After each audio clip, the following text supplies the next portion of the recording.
thiên mai đầu trong trái ngỡ pa cái thiên bên ngoài tu ngỡ pa nắng mọc để thì thủ riêng lệ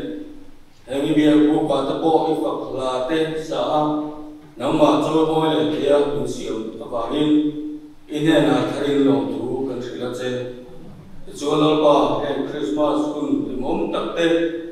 hiện ta đang là Chúa em biết là cô về là một câu đạo hun em mong thiệt hun cho rem na anh năng tất cả là bà chung tịt tê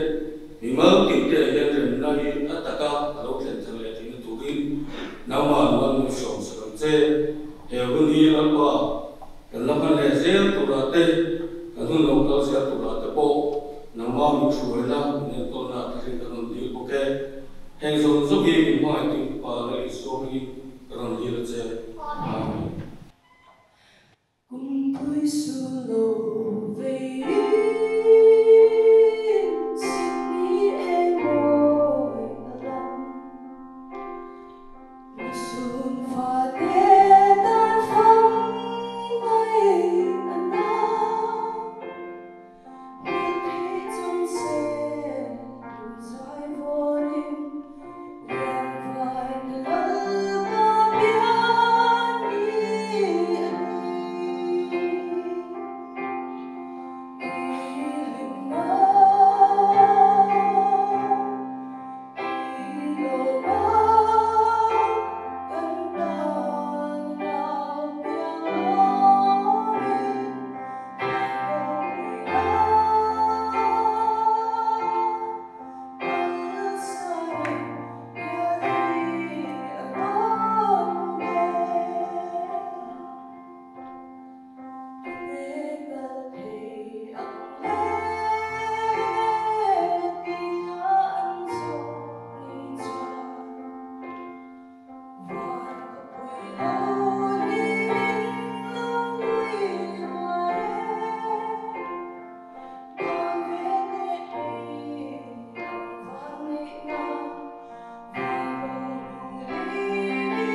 zau se lang ini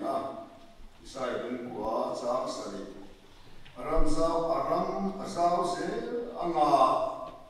arama le main to pin tai ane phong davida la chu thenga achu nga dik tak le fel ka ro re nin aron bigedam tuna chunga kwa in si pai ho la pa chane mai na chuan chung chu ati yang aram zau se anga đến giờ chim trà lúc cái gì cũng nghỉ na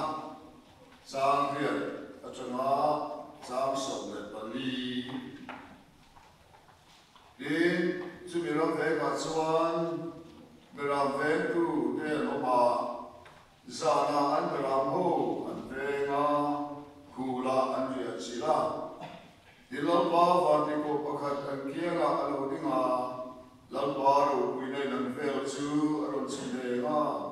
đi xuân anh nào thấy mà đi vào đi cô xuân anh này na lão sư lăng mai rồi bị tin ta tu chân chính trà lo mồm em rồi chân chú anh ấy vì là hiện in ta vì là qua sân tâm tu biếng ta lal Krista chú đến hay in ta xin chỉ là tu anh ấy nấu xem của nó tuồng gần sắp về nó khéo mũi muang thì đến thâu lệ cả ta và điều và điều cô này là xuân và nó bị hồ bị quỷ alo ông thật chia mà bà thiên nó phật cả chúng nung bữa bà thiên rút quỷ được cái nung lò xe lấy chúng long em bị phim cái này là anh tu lệ lò xe anh thì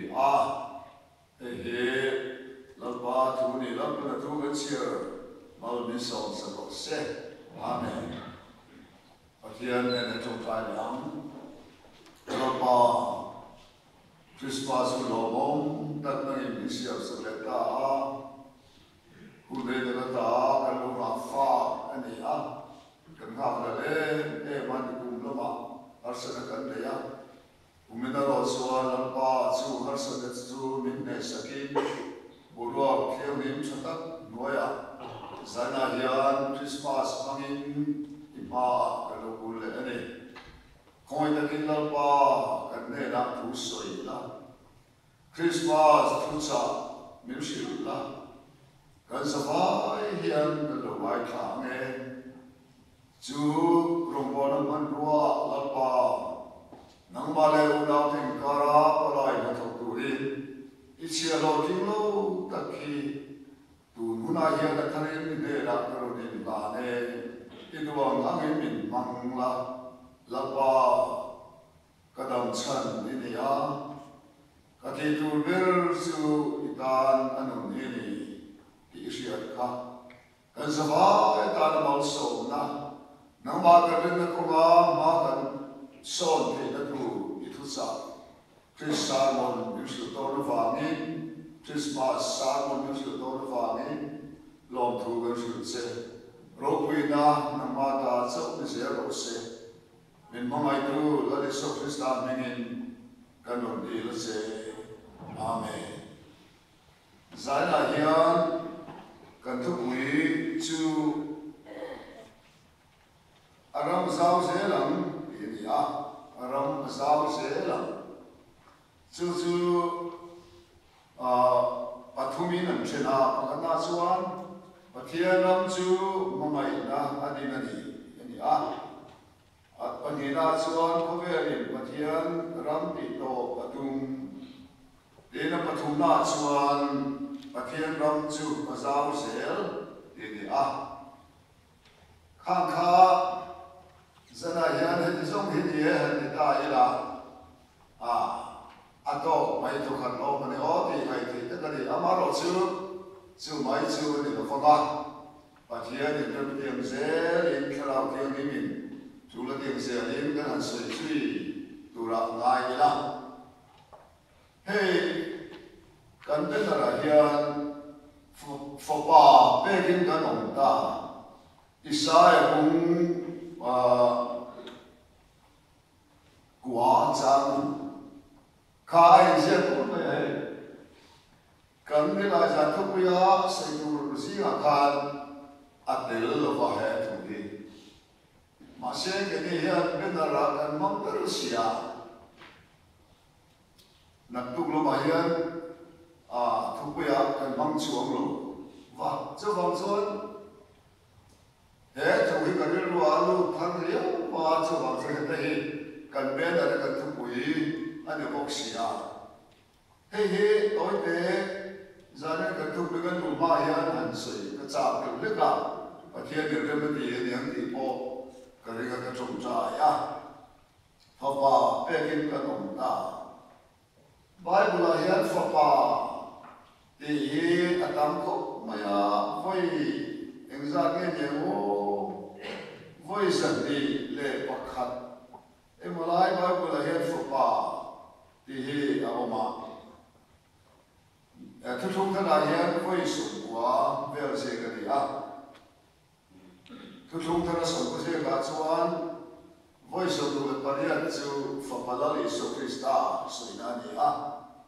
thứ chúng huy là mà có can dân đi lệ bạc khát gì ngã cả thì mà sao cho Phật Bà Lý Sư soi na anh ấy thôi ba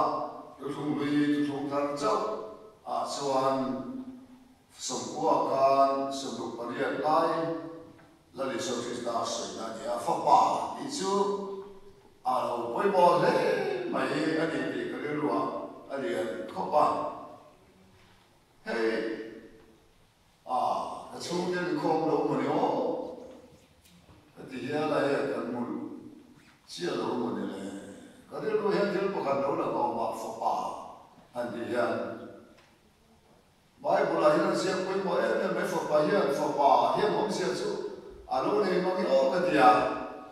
cái gì ông có về đầu tiên á là lên ruột thì gì cái này là lên ruột thì cái gì à thì xíu mà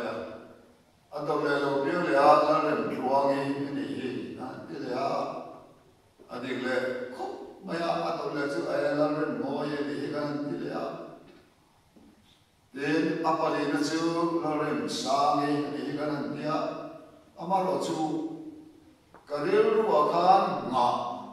anh ấy rất mạnh dù cái mấy mấy dù thì hệ Phật Bà thì ở phía thì là ta nên cần sử dụng và đi phần đủ cái này khan và thì lưu ru khá xuân mà ở đây thì ở bấy sẽ nó đây rất mạnh dù cái bấy sẽ dù ở bên này dù ở bên này dù là đầu tiên ta anh minh bộ đằng tay vậy dù ở đầu ta máu sống khi mà anh ấy gần kia, cái chuan cái phần hồn cái chuan tu là hiện của sơn như để sơn tất cả, các phần phần này su cái lỗ chuan mình làm bùi, in bùi hàng tu đi cắt mày đi, cao dễ tu, su cái mấy mấy chú có cái đó mà lỗ chú, giờ này phật bảo bồi mồ xia, phật bảo mình xia, các ta làm đi làm riêng mình xia. Phật Bà Lý Sư Christa ở đâu biển mà cho chúng tôi cũng đã mi đến rồi tu đặc biệt là cha mi Phật Bà đâu biển rồi các anh ta ser ra mà nó chứ là Lý Sư Christa sau khan chú Phật Bà chú cái lâu đi ta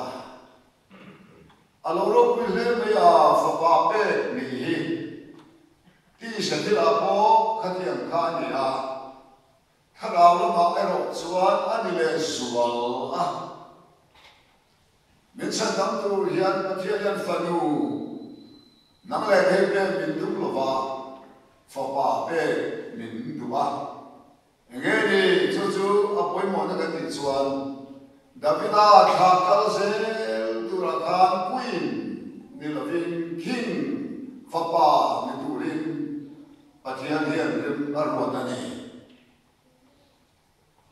จู่ๆองค์เสด็จอาเดินรูลวดตู้ตักปัจจัยรูลวดตู้คริสตัลรูปุยตู้ปัจจัยรูลวดตู้รูคอมตู้อาจารย์สอนฟันูนิลวินฟ้าป่าอันนี้ฟันูและฟ้าป่าอีกการสู้ไอ้นังได้ไหมไอ้นังเขาหรือไม่อันลุกดานโป้อันเราเองนังโล จะลายต้อยเด็กจะกันสิว่าที่ชวนฟินเฮียนประเทศน่ะอเมริกาน่ะเป็นดิตัดไม่ฟันอุนิลวินฝป่าเงี้ยจูกันดูที่ขิมดูเรียนแล้วดูกี่มามินเป็นอะไรเดี๋ยวจูไม่พอจะดูเรียนแล้วตัดแล้วสิดีมาแล้วพอสักเดียวเขาเวลาเราทำทั้งโลกเพียงกามาเสด็จคริสต์อังเฮจุดเพียงไหนโลสุดท้ายน้องเสียกันติดส่วนเฮฟป่าเฮจุเพียงกันที่โอ้แล้วสิดีมาประเทศนั้นอรุณตักไม่จะตัวนั้นรู้เรื่องดูราอันนี้เด่นแล้วเล็กสันตับตัวนี้ดูเองป่าเป็นกันตรงนี้ดีกันเป็นอะไรกันตากุศลทุกวีก็ไม่ข้ามไปข้ากันสวยดูอันนี้วีโมตักไม่รู้ดีฝ่าเป็ดนี่อารมณ์รวมกุ๊บมันก็เสียงการฟังดูเด่นภาษาไม่ได้สุดเลยฝ่าไปเราเชื่อไม่ลงคุยเวจังไม่ดีลาเยซูคริสต์ประเทศฝ่าป่ามาลมินเป็ดเฮียนใจละไม่ลงคุยนักตุกาไม่ลงคุยเสียโดนะจัตวันเข็นไปลาเยซูคริสต์ที่ชวนไม่ลงคุยโดนฝ่าป่าประเทศฝ่าป่าเงี้ยที่ชวนจะเห็นอะไรอยู่เองจู่ๆประเทศนี้นั่งเลยกี่ใจละเฮียนเป็นนี่ดีข้าเป็นอะไรขี้กันสารอันสิลาโลกอันนี้ยังข้อมีนักการขัดเป็นอะไรนักการขัดเป็นเขาคิดกันยิ่งสูงหรือเปล่าข้านักตุกาตะโพลตาเซลโตนะข้าเมสเซจข้าปฏิข้าทุจักข้าโอเคยิงกันสวยอันนี้โอเคกันทุกวีแล้วมาข้านั้นมุดโดดีลาอย่างเงี้ยกันที่ข้าอารมณ์สาวเซหลังที่นี่อารมณ์สาวเซหลังเฮ้ประเทศนั้นจูเอ็งเงี้ยไอ้นิ่มที่เห็นสดนะมาสัตย์จูนี่ประเทศนั้นจูเอ็งเงี้ยนิ่มอาจารย์นะจูมาไงนะไอ้นิ่มนั่นเองก็เรื่องของไอ้ตัวนั้นชวนทุกคนมุ่งสู่ที่มันจากสมัยปัจจุบันหันเกลเล็ดได้ละที่เห็นแต่ทุกคนวิอาเกลเสียละอันที่นี่ประเทศนี้เลยว่าเสียมาอีกค่ะเดี๋ยวจะเปลี่ยนว่าพอชวนนี้ประเทศเห็นอันนี้รู้ที่เองมีอะไรวันเองที่ประเทศนี้ส่งแต่เสียละอันที่ลุงค่ะจุดหายชัวสักตายละอันที่ลุงชูบิลเบลประเทศที่ลุงชูบิลเบลค่ะจุดหายชัวตายละใจน่าเห็นกันในชวนทูเอ็งสักการะวิเศษกันกันหรอวะอาเราวิเศษที่สิ่งที่ยังเบลตัวกันในจุดประเทศที่ลุงชูเบลกันอันนี้เรื่องทูออกทุกประเทศเนี่ยนะที่ไอ้มาคุยมาสอนกันในจุดประเทศนี้เขาเป็นมามาสุดที่ชวนพวกเรามาเลยสุดที่ละอามาสุดที่พวกเราเนี่ยเพียงอันโบราณโลกก็จะตัวนั้นอุ่นน้ำอันนี้ก็ตัวนี้ที่เสียที่ประเทศที่ลุงชูเรื่องเป็นอะไรกันเงี้ยยังดีกันเรื่องไอ้ตัวนั้นไอ้ตัวนี้กันอินสัตย์ฟาวเดชั่นกันพูดจีน่าก็ฟาเดนี่นั่นสักจวนฟาวเดชั่นคุณจะชมใจกันเลยมีส้มเสียไบเบิลตัดเตะอันเตะสิ่งที่ตาตาจวนฟาวเดชั่นก็พูดจีน่าก็ชมใจจีน่าสิ่งนี้กันสิ่งเดียวคริสเตียนนะฟาวเดชั่นตัดที่ไหนกันจวนประเทศมันไม่น่าเห็นกันดีจะเห็นในรุ่นบ่ประเทศมันไม่ได้เฮ้คริสเตียนิตี้คริสต์มาสอินมาหน้าบุลจูนี่ประเทศรำจูมันไม่น่าอันนี้นั่นนี่ประเทศมันไม่น่าอาจารย์เราอินดินอันนี้จูมันไม่น่าจูเอ็งเดียนะเราคุยเลยเอ็งเดียนะน่าสร้างเองที่ข้าสวยเสียงว่า anh em phá xây tu hết lòng em mày ạ hiểu đâm rong chưa lo chuyện đó là mấy mai nó lo chưa sẽ tu nó số dễ tu giờ này em bắt đầu mai sẽ vào đến pha đủ là cả mình xia mà nó lại cái gì chú bắt đầu mai nó chú đừng chân nghe anh đi chuan mình sẽ làm mai là tốt thì mà sẽ bắt đầu mai nó lo chú hallelujah sẽ anh đi xia chú vào đến Christmas rắn cân tờ là thì anh ngặt đầu khóc mày mà thiên mà mày na foundation lúc cuối mình gan tắt sự gan Christian này nó thế Christian cái này nó cái và thiên mà mày na in ngặt anh ấy dù có thiên mày nó xuân cái thiên lúc xuân nè thì thiên ngặt xả cái cruise thì nung xuân nè tu có cái phát hiện là mai chế thì trong các cái món cái foundation Christmas foundation cái cruise tuột thật tu mình thằng người xuân ăn xia ta ăn cho ta với cái chủ trong cam xuân cái thiên nung xuân ăn để rồi vét cái thiên đó rồi vét phát hiện mà mày na chú phát hiện ông chú mà mày na ăn đi nữa đi he ai so ko ran ho dan hian phong poi mok thar vele he pathian thu hi noi na din hi sang lian sel tu chuan mai na chom len sel tu ni ko ran he mai na chom len sel tu in mai tom na in do sak tom na thiếu cho bé in du sập tôn na cho mọi là gì à chú mọi cho để ai số câu thần member đây mình buồn khổ quá giờ này hiện cho cô đau tôi riêng chú qua ta cái mang la cần cho nó có về cái gì mà câu thần member cái gì mà ta cái mang la chú có thể coi nó chuan xoay anh ấy chú chuan câu rằng thì ắt sa đẹp lắc thì anh ấy chú bồi mỏ chú có thiên mọi gia đình chú này he có thiên ram giáo sẽ thì cái sự tu bậc na can oma có thiên đi không về là mà mày na anh ấy chú có thiên mọi là vào đó câu rằng hậu thế linh tu nùn hi trắng sầu liền sẽ anh ấy cái ngày tuổi ta là cái mỗi anh ấy hi foundation anh ấy đến ở bên này chuan có vẻ hiện và thiên răng tỷ tổ ở trung chỉ na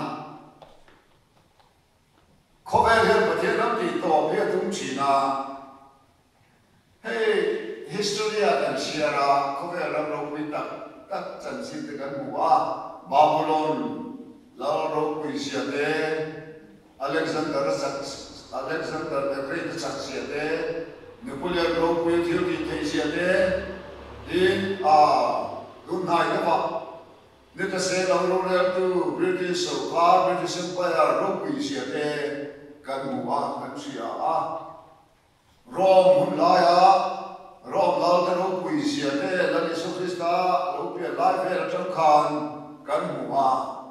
lal ram tam ta lo dinga a chia do ta la chia se lo po ni de tho dong ka di anon me an la se la amaro chu rei bang lo ba hian Alexander te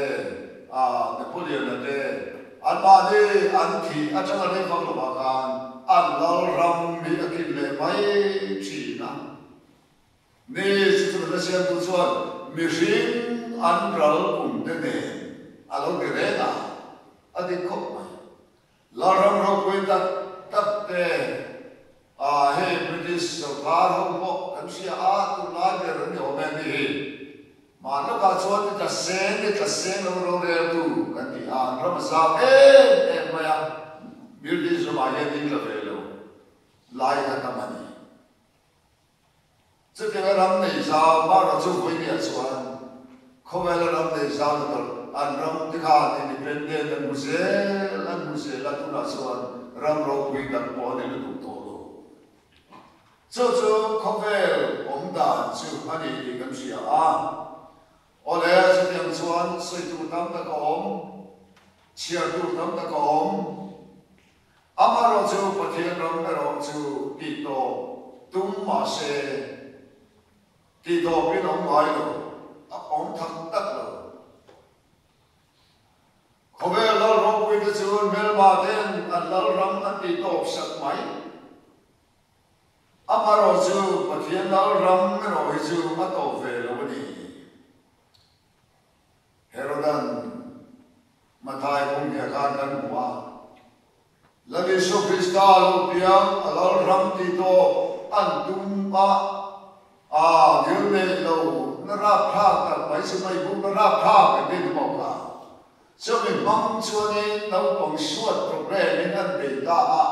lahe kan tito ngai tu lah ni. Ke ai lalu lupiang ni achal kedulu. Mai hao lo ma chen hao lo va ti bo wa du ma sin lagi sumi acham chuan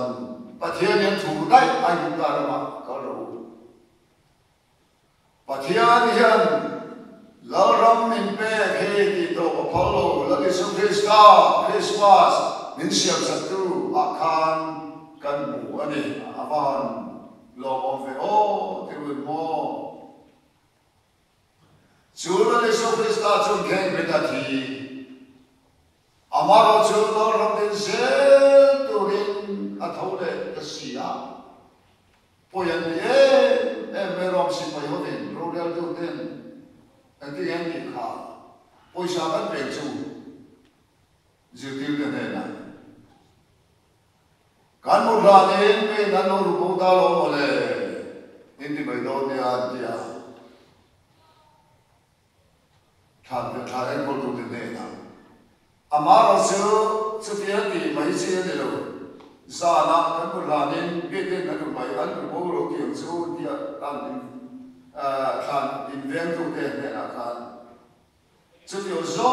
mà này rồi nó nên số Krista thâu lệ khác, thâu lệ xia chế của tụi,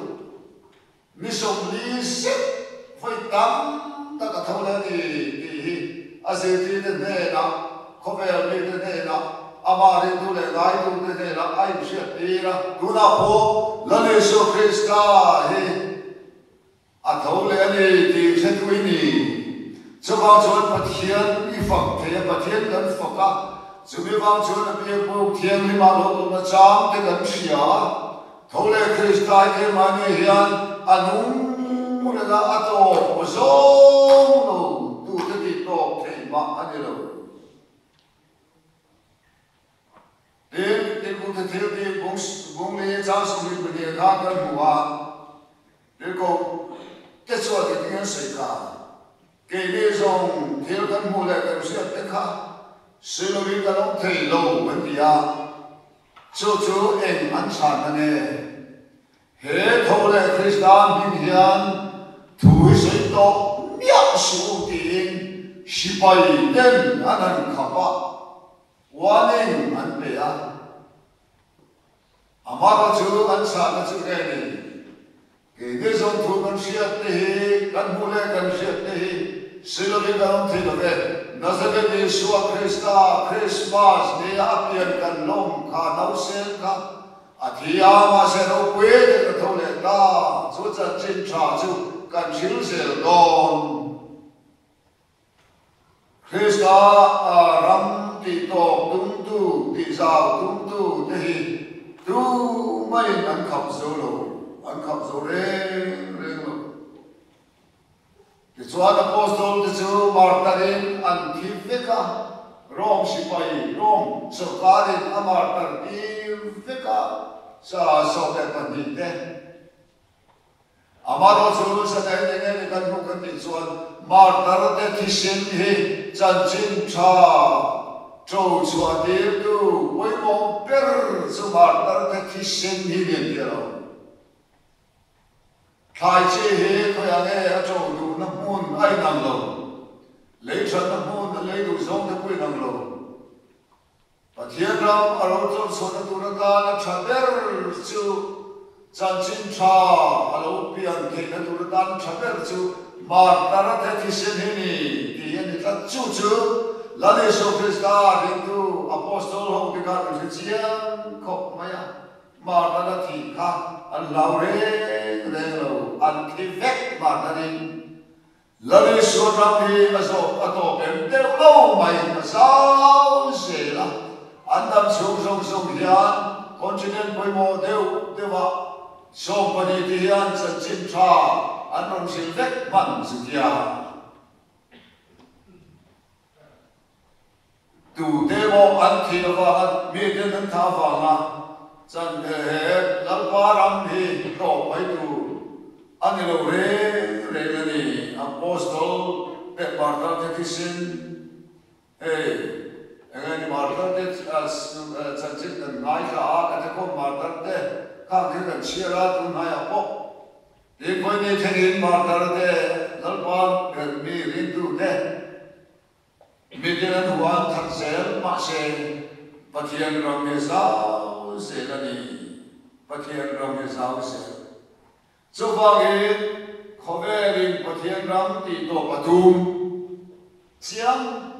ma se a thelo chiam zana yan sumi ani wang chuan munau tu Pathian ram me sao se lani Angai nong le mai a Pathian rin tu ti hian kan Pathian rin ti kan sia chen so to le kan in chiu lo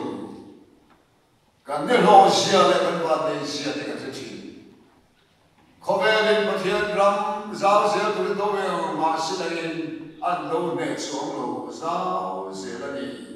ti zina yan kan sia ta na pui mo khop ma ya Oleh patung na chuan kan sei thuak ka atong dong ka ring Pathian ram chu a zau zel ti to pantung amaro chu ateu lo mai a zau zel ani ti hi tu laya kan muwa kan sia hei kan phong na la hian ka ri ruwa hian na te lo langa a khoya mo ni chu na pia na iswa la lin lo re don hallelujah Kathadel ban malo hiswan khuvela aram azaf la number zani somli bariat na khoya po mitsuda pia iswa la in ro arel zelon Kathadel ban malo zon khuvel to ma chu dinani aram hian khuvel to malo chuan khuvela Lani so Krista ram ni sao zel don ti kan sa satan wo em mai ni din sang na chuan ti suan ram nei a thu thei lo chang tu man pe nu tho pa Pathian kai tho hian a mi ka sia ram nei kha ti suan ram nei a thu thei lo ki ne chuan program kan siama Jangan kan chul China. Christmas mangdon mo kan dia, enggak mau bangin hasan bangin chul kanaya. Amaro chula Yesu Krista ram zau zel ero hisu a chul ve ngai lo. Yesu ram nei a chul te lo. Man ko ba kulaya kuan Bethel, Molbi Bethel preaching station. Hon kan tuma kan presbytery hian Bethel ho hian ngai dan engko mo hin ya har sang ren kho maya chung khat pe chu ron hong te se presbytery hian an tia lo loi pun kho man tuma min lo be physically min lo be kan tu ni ta ta cha an ren ti lo ko maya e khayo kan tia kan han chu le ro kan han committee le china preaching station lo ding ta mani lo ka khan ko ran pui thi na lo ding ta cho ni ka ta phi thum na ve la khan ke bo za na thu ku su su de ne ya nuam ko man an lim an lo ma e so dam ne a thu the lo chang tu ro man pe nu tho zan ko na tu pathian ra sa se lo ko rat na sa ka to chi na de ko pai kam ta chu mai to na hian he te tu ri mi ho la pa ko ra tho te pathian hian ke ta ai mo ti a ka tu ko ngai da nang lo thiếu hi ko na mai ama ro chu chu te ngai da chuan lo ram hi zao ta thi a chu ti chu re lo ko ve la aram zao se la ni sang tu ra man pe nu a tho la Yesu Krista thishini Krista nei tu la Yesu Krista thishini ko ran ma na me le vui na me le lo tu zong man hi la Yesu Krista thishini hian a lo e zo vet ta ma chu zong chu a lo kal ba hian alo lang suwa ka ma azao se la ko ran ang poin chu kan phok la bo hian kan mu ani aro pui le mai a chu vai se la hian ku na tu la ni so Krista lo piang phokalo ba lo ka ti hian kan pathian a hian faith ring na athari ni le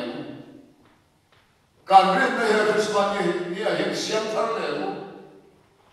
he Christmas nei tu la ni so Krista he ti mai ha lo mai a khobe la dal ber ho tu aram sao zel aramin ke te nei lo wang sao zel don ti ha kan san kan khoya po ni chu da piama la ni so Krista he lo re lo ne chua na pianga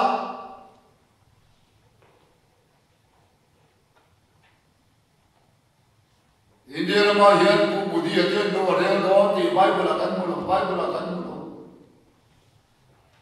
sai da ma khian ni chuna se na me do re do ti kan mu ro re tu tak khove la ro re tu tak a ku ta khove bum pui om de tu chu om chu pathian la ni so Krista Christmas dia lo pian apian kan lo mai ani ni zada ya ni se thal le ku atham mo tha ka sin Christian ni thu mai ni lo tu ka singa thu ti sa lo sa kan singa lo ta ki mo ka ngai tha ka a thu mai ya hian ngai nan wa a ta ka lo chang se la ni ne na chua phop chuan khoi lai ra ma po sai da ram po ni sila England po ni sila Mizoram po ni sila Bangui Aizawl ko ran po ni sila ni chua kan mu phop chuan la le shua hian ro re ti ria ko kai ro re tu hi isa ro re tu hi o ya ko ti sa da ya da po mo mo ke o ti ka ngai ko ni ole to ka chuan dia kan tiang atau na chuan ani le o chudi ani chuan kan tin lungram kaisar na hian Christmas nei tu ram hi lo zau zel te se ti ka abu hian ram se ko ma se hi chuan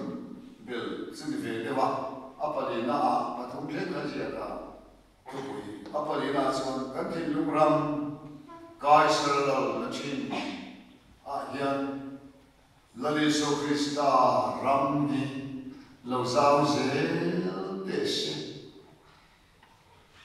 zan ku dau tu Aizawl ko san narin tu te hian ko ran member te hian suai lo mo kan nei lo kan thin lung hi ke ma ni tan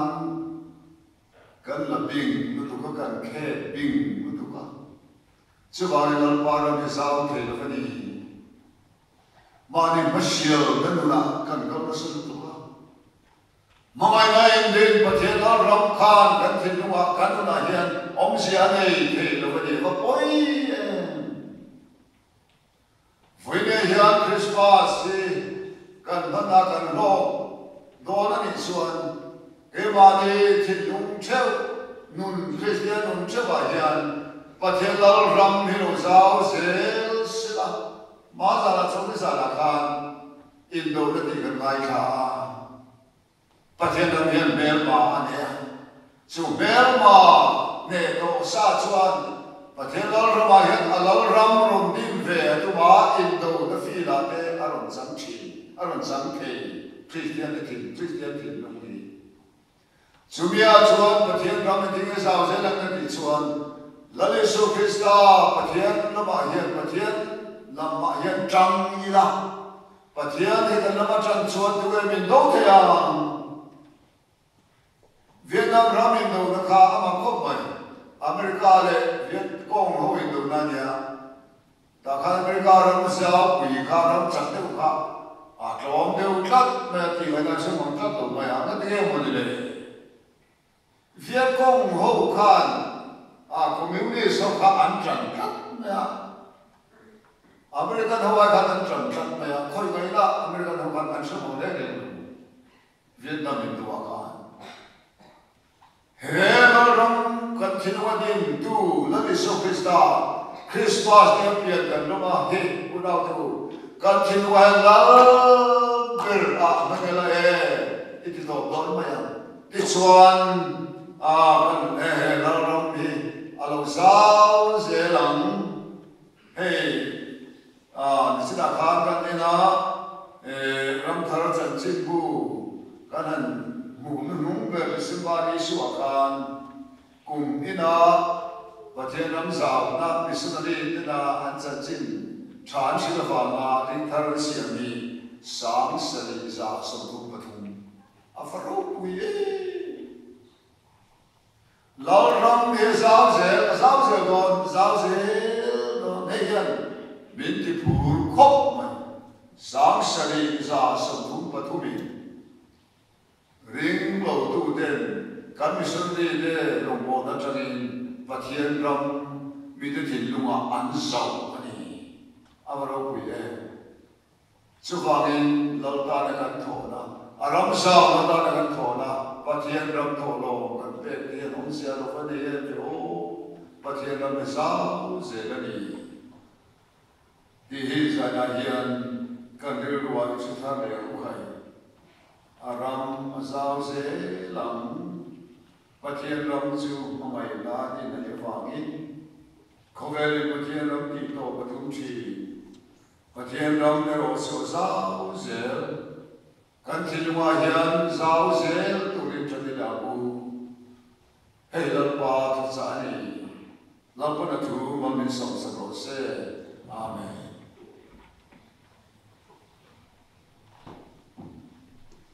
pathian fukala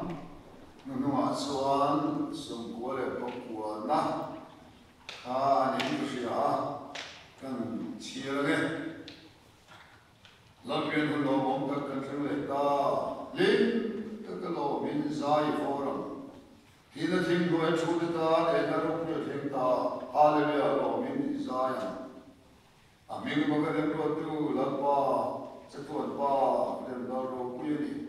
aramin kindi nilawang azau ze lang chatuan thim po in aramin kindi nilawang azau ze lang chatuan thim po in di isa ila mau so nei kan chin don nia supole po po la lot pe mo mo ta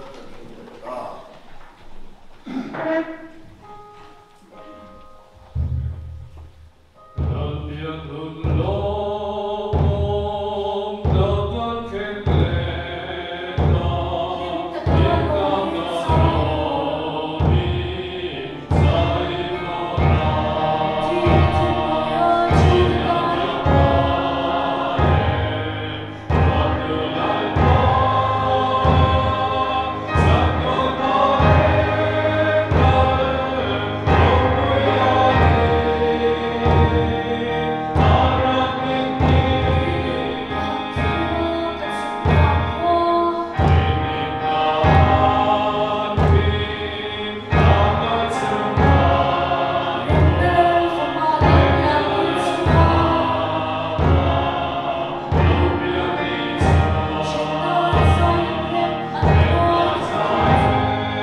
chu cái mani thì lung chua hiền là param malo zau zel thì là turin tu na le chuan thengin lom zero se